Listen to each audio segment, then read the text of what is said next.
How much money is too much money to spend on a disc?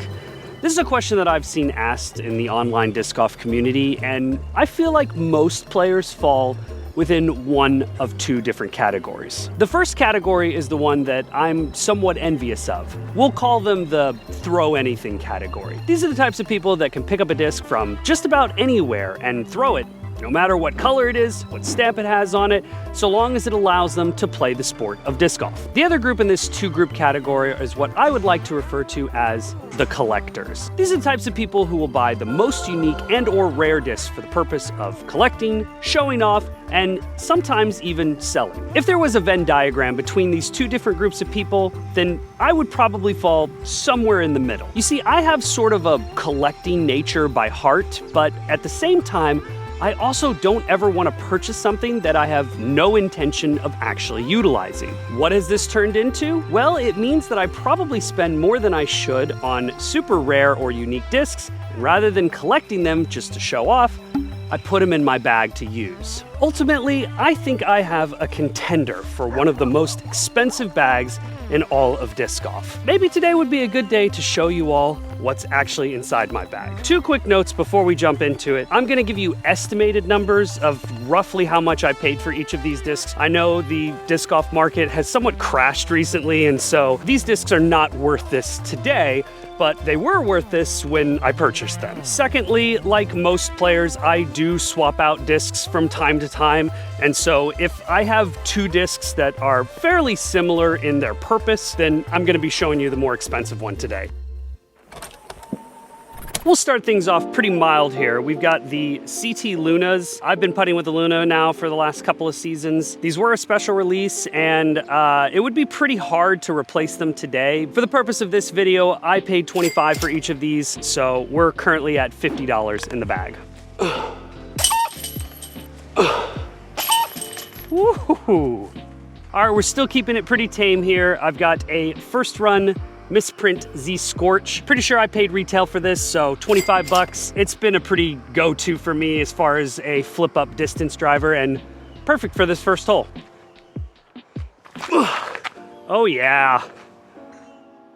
I hope you can see that, because that was primo. All right, we're about to get pretty pricey pretty fast, because next up we have an OG Big Z Luna. These are the discs that you see Paul McBeth and Anthony Barella throwing. And while the ones that you see AB and Paul throwing that are part of the original release, I think only about 25 of them that don't say limited edition somewhere on the disc, there was a subsequent release at a tournament, I think it was D-Glow if I remember correctly, 250 of them, and this is one of those original 250. These types of discs have gotten all different types of prices over the years, sometimes as high as maybe even like $250 for a brand new one. I did get this one used, and I think I paid 80 for it. So we'll just say 80.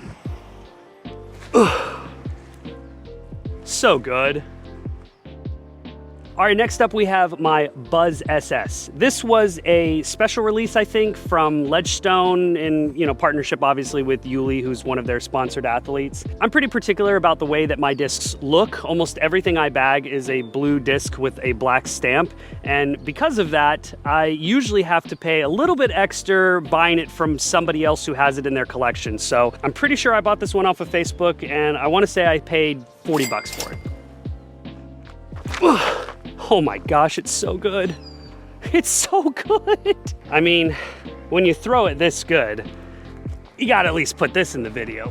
I almost forgot to mention, I got this one signed by Paul himself, so that's pretty cool. Unfortunately, this next shot is a little hard to show. We're going for a bit of a turnover that goes up and over a hill. Whenever I need something like that, I reach for my Test Flight Cicada. It is one of my few discs that isn't black on blue, but it is so perfect and smooth, and I love everything about it. Oh yeah, I'm pretty sure I paid 45 for it.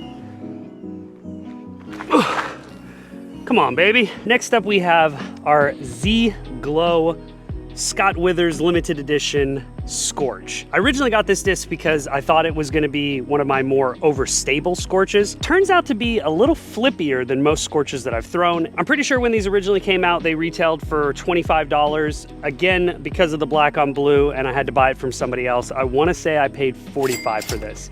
It's gonna be kind of a reoccurring theme. Hopefully y'all will be able to see this since I'm throwing into the sun here. Oh my gosh, it's so good. All right, we've got a pretty heavy hitter here. 4-claw, color shift, black zone. This is one of the few discs in my bag that has probably continued to hold its value. These black color shift zones go anywhere from $200 to sometimes as high as $400 or maybe $500. I wanna say I paid $175 for this one. I may have paid more, maybe it was closer to $200. You know what, we'll just say $200. So good. We got back-to-back heavy hitters here. 4-claw Z Force. This thing has been in the bag for quite a while, if you can't tell. It's not quite overstable anymore, but that's kind of why I love it. Today, these things go for maybe $60 to $100. At the time that I bought it though, I'm pretty sure I paid $125 for this. Too high. All right, now we have a first run Captain's Raptor. You can probably still get this for about retail price. I only paid $25 for it, so we're gonna keep it at that price. Oddly enough, I do actually have a more expensive one, which is a team stamp one, but I don't currently bag it. So good. Yeah, this was a tad inside, but we're still in circle, boys. All right, this is the one.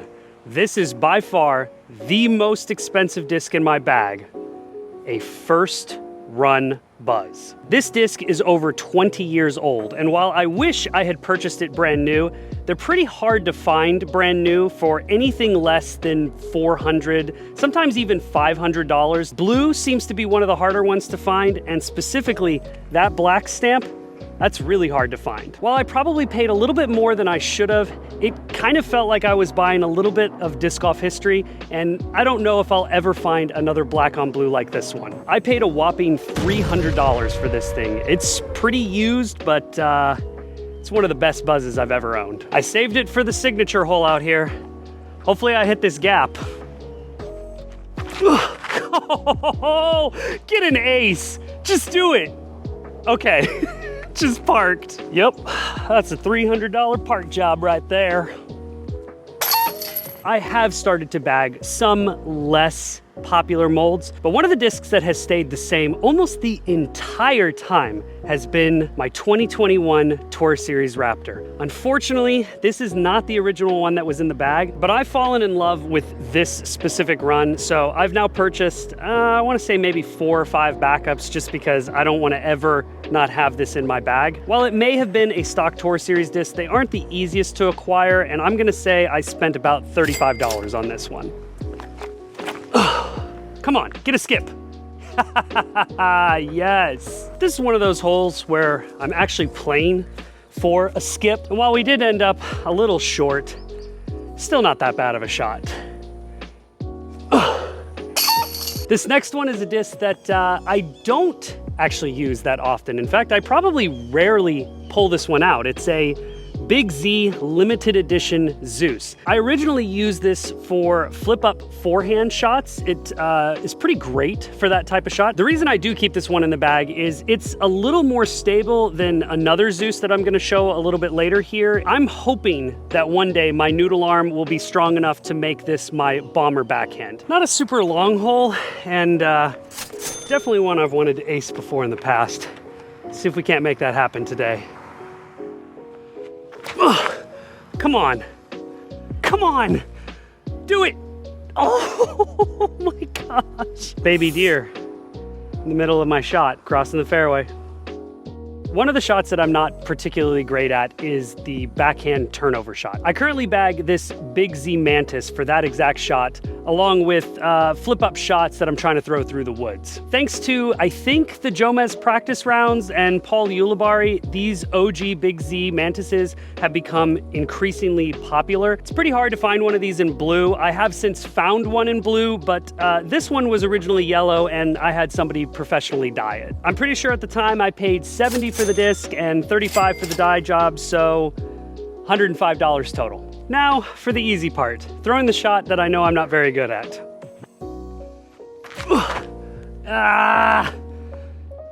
Messing up that shot actually allows me to show you the next disc in my bag, probably the most overstable disc in my bag, the Zone OS, the test flight version. This one's definitely more of a gimmicky disc for me. I don't use it too often, but anytime that I do pull it out, it does exactly what I want it to do, which is get right or left, depending on if I'm throwing backhand or forehand. I did buy this one secondhand right when it came out because I was so excited to get it in and do a review of it, and I want to say I spent $50 on it. Perfect.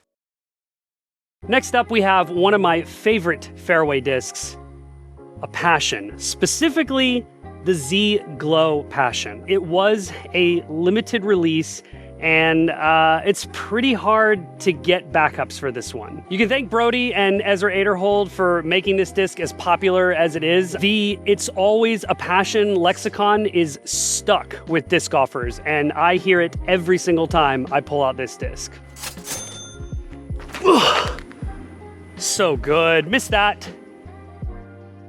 All right, we landed in a pretty ideal spot, and while I would normally go with something with a little less speed like my Captain's Raptor, we're gonna throw this ESP Venom. We're just gonna do a little baby flex. It's only about 250 feet, so we don't have to go too far. I got this right when it came out from a retailer, and I'm pretty sure I paid 20 bucks for it. Come on, fight out of that. All right, this next one might upset a few people because it is just a Jawbreaker zone. However, this is one of the original Dark Horse release zones back when Brody Smith was first getting into disc golf. I want to say there's only 200 of these, and I paid $125 for this. It used to be my primary Jawbreaker zone. I have since taken it out of the bag, not because of its value, but just because it's so incredibly warped at this point. Ugh. Come on. That was an ace run. And that, ladies and gentlemen, is how close we were to getting an ace. Next up, we have my 2020 Tour Series Luna. This one got really popular at one point, predominantly because of its slight overstability, the height of the pandemic when people weren't able to purchase discs, and also there are a lot of online collectors that have large collections of these. All of those things combined have made this run one of the more popular runs of the Luna, and it's also one of my favorites. I'm pretty sure I paid $85 for this one, but I have seen them go as high as $400. I am going to be attempting another turnover shot here. Let's see if we can get it. Ugh. Oh, it's so good. I was listening for chains because, oh my gosh. How many ace runs is that today? Oh my goodness. This had to have been so close. This next one is not an expensive disc by any means, but it is a recent addition to the bag. My noodle arm can't really throw a Zeus whenever I need something stable, but these Z-Lite versions are so perfect. I bought a few of these a while back ago, and I bought them directly from Discraft. Each one is $25. Ugh. So good. So good. All right, up next we have my product test cicada. I do bag two cicadas, and this one is my more understable one. I'm pretty sure I paid $65 for this one. Ugh. Oh, it's too flippy, but that still worked out all right. This next one is my Test Flight Athena, and what's special about these is that they were released right before the 2022 World Championships, right before Paul McBeth won his 6th world title. Up until that point, he had never publicly stated that he was naming each of his signature discs the same number of letters equal to the same number of titles that he had. Releasing this, Athena, 6 letters, right before he won his 6th world title was a pretty boss move. These were pretty hard to get right when they came out, and I bought it from someone who was there at the World Championships. I think I paid $75 for it. So good.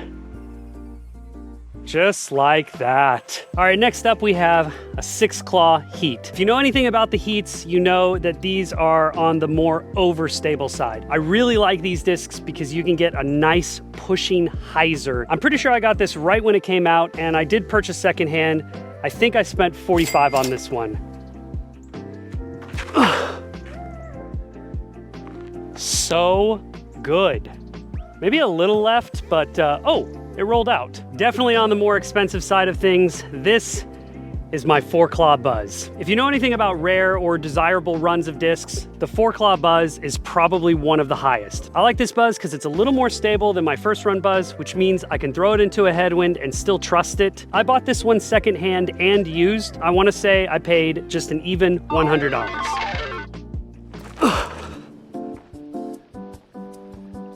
Yeah.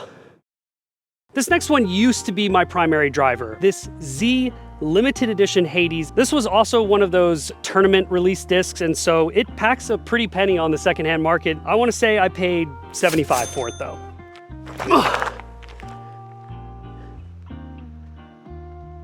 Needed that to turn a little bit more, but it's okay. We ended up a little more right than we want to be, but that's actually ideal for this next disc. I use it for high spike hyzer shots that I want to push left. This is not exactly a shot that I'm particularly great at, and this disc is gonna help me. Yep, just like that. I forgot to mention how much I paid for that. I think it was $30. This next one is also one that I don't pull out too often, my Crystal Sparkle Malta. This might be the cheapest disc in my bag. I got it on sale. I think I spent $17 on it. Oddly enough, I do have one of the original Crystal Sparkle Maltas, which was one of those tournament release type discs. I haven't thrown it yet, so I'm not gonna include it in this total amount. This is the cheap one, $17.99. We'll call it $18 even.